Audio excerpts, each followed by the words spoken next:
రాజాం గుణవంతు గారి సంతాప సభకు సభ అధ్యక్షులుగా నిర్వహిస్తున్న విజయవాడ మైత్రి రజక సేవా సంఘం అధ్యక్షులు గౌరవ శ్రీ బొట్టపాటి ఎర్రయ్య గారికి, అలాగే వేదిక మీద ఉన్నటువంటి వివిధ హోదాల్లో ఉన్నటువంటి పెద్దలందరికీ పేరు పేరిన నా హృదయపూర్వక నమస్కారాలు తెలియజేస్తున్నాను. అదేవిధంగా వేదిక ముందు ఉన్నటువంటి సోదర సోదరీమణులందరికీ కూడా నా హృదయపూర్వక నమస్కారాలు తెలియజేస్తూ, ఈరోజు జరుగుతున్నటువంటి సంతాప సభ యొక్క వ్యక్తి యొక్క గొప్పతనాన్ని ఈరోజు మనం చెప్పుకోవాలి. మనిషి జీవితానికి మరణం జననం అనేవి సహజం. కానీ ఈ జననం మరణం మధ్యలో ఈ సమాజానికి కానీ లేదా కుటుంబానికి కానీ దేనికోసమైనా మనం ఏమి చేసామనేది చెప్పుకోవడానికి కొన్ని అంశాలు దాగి ఉండాలి.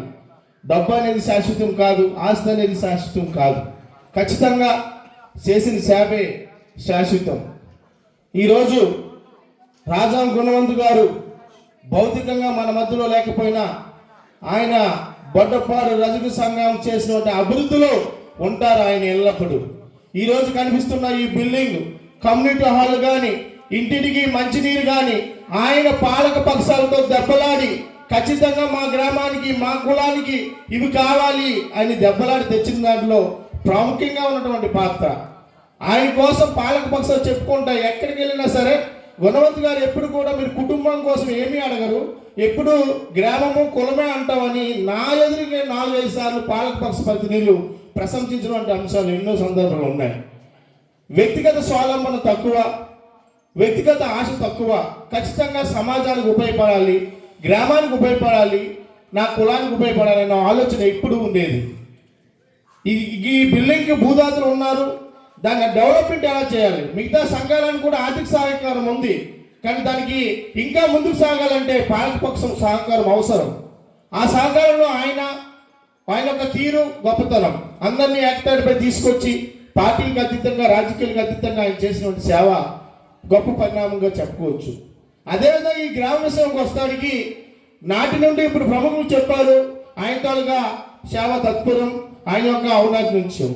కానీ నేను నా బాల్యం నుండి నేను చూశాను, ఖచ్చితంగా గ్రామ కార్యక్రమం అంటే అన్ని విడిచిపెట్టి సమయం సందర్భంగా సమయ స్ఫూర్తితో ఖచ్చితంగా యువకుల కంటే ముందే ఆయన ఉండేవారు. అలాగే ఆయన మాటలు, ఆయన పదాలు ఘాటుగా ఉంటాయి, కానీ హృదయం మాత్రం చాలా స్మూత్గా ఉంటుంది. ఆయన వ్యవహరించే తీరు, ఆయన మాటల్లో ఎక్కడైనా స్పీచ్ల్లో కొద్దిగా వేరుగా మాట్లాడవచ్చు.